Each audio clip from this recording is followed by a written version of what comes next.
Kasus prostitusi anak di Surabaya, Jawa Timur ternyata menggunakan modus penawaran sewa rumah kos di media sosial. Dalam video penggerebekan terungkap para gadis di bawah umur yang sudah dipesan oleh pelanggan melalui media sosial sudah menunggu di kamar-kamar kos milik tersangka.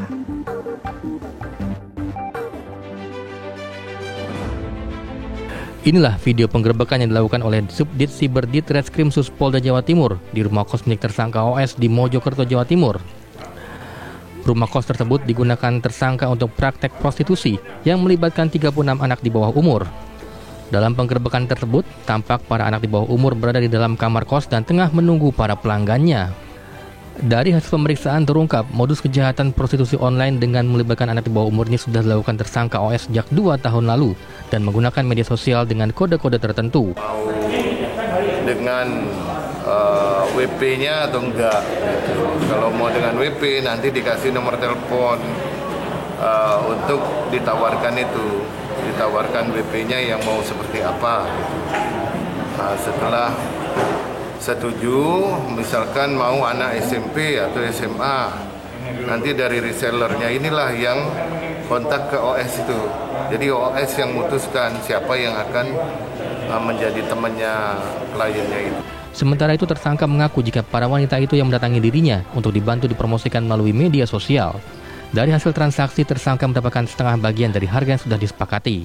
Kadang mereka datang sendiri, setelah saya menawarkan ini, tapi memang betul sudah jadi WP. Berarti ada yang mencari, Mas? Tidak ada yang baru. Tidak ada. Mas, apa mereka spesialis di bawah umur, Mas? Ya, rata-rata sekolah. Sekolah rata-rata mereka ya? Aktif atau gimana sekolahnya? Aktif sekolahnya. Kini untuk mempertanggungjawabkan perbuatannya, tersangka harus meringkuk di sel tahanan Polda Jawa Timur. Sementara para korban diberi pembinaan untuk memulihkan mental mereka. Dari Surabaya, Jawa Timur, Syamsul Huda, TV One, mengabarkan.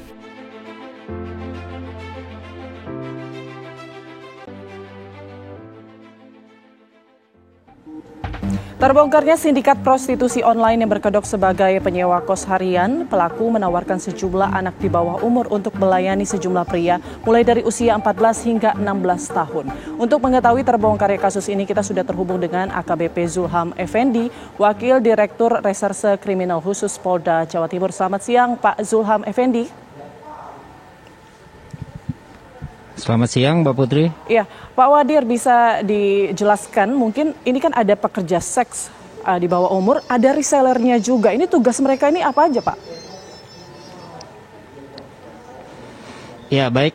Dapat saya jelaskan di sini terkait dengan tugas reseller. Ya, kita ada data ada 6 orang reseller dari 11 orang, namun 5 tidak aktif. Tugasnya adalah untuk mencari pelanggan, kemudian dari hasil pencarian itu apabila ada kesepakatan harga mereka mendapatkan komisi dari hasil penjualan antara pelanggan dengan korban. Jadi seperti itu tugasnya reseller, Mbak. Iya, tapi reseller ini belum tentu bekerja juga sebagai pekerja seks atau juga termasuk bisa jadi pekerja seks bisa juga menjadi reseller atau bagaimana ini? Ya, jadi dari hasil pemeriksaan yang kita lakukan, reseller ini masih sebatas tugasnya sebagai mencari korban. Jadi apabila korban sudah ditemukan, kemudian disambungkan dengan OS atau tersangka, kemudian mereka begitu deal harga, mereka mendapatkan bagian dari harga yang disepakati. Baik, kemudian cara tersangka menyuruh para reseller ini bekerja seperti apa dan seberapa besar sih komisi yang didapat baik pekerja seksnya maupun juga resellernya ini? Jadi reseller dengan tersangka begitu mendapatkan komisi kurang lebih 50%, kemudian dari reseller maupun tersangka membagi dua hasil yang didapatkan sesuai dengan kesepakatan antara korban maupun pelaku. Iya, lalu jadi mereka belum dari hasil pemeriksaan kita, ya. Iya, Pak, dilanjutkan. Ya, dari hasil pemeriksaan kita untuk tindak lanjut kita akan melakukan pemeriksaan pendalaman terhadap 6 orang reseller ini. Kemudian Apakah di antara reseller ini juga melakukan hal yang sama dengan korban? Kita masih akan dalami sampai dengan saat ini.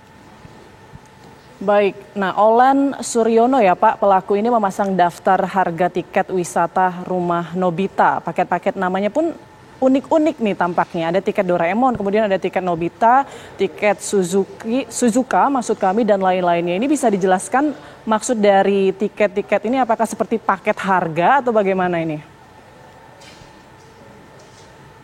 Oke, terkait dengan hal itu, jadi memang si tersangka ini punya hobi terhadap Doraemon. Jadi dia memberikan tiket Doraemon itu hanya masalah waktu, Mbak. Doraemon itu dari jam 8 pagi sampai dengan jam 13.00. Kemudian Nobita dari jam 13.00 sampai dengan jam 18.00.